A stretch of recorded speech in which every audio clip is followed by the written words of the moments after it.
Ušla mi je bubamara u sobu. Ajde, gdje ćeš ići?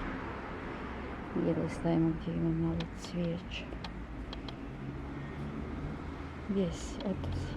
Ajde, uleti.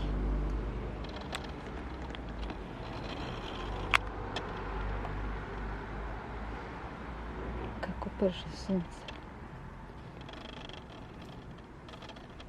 Ideš ovdje.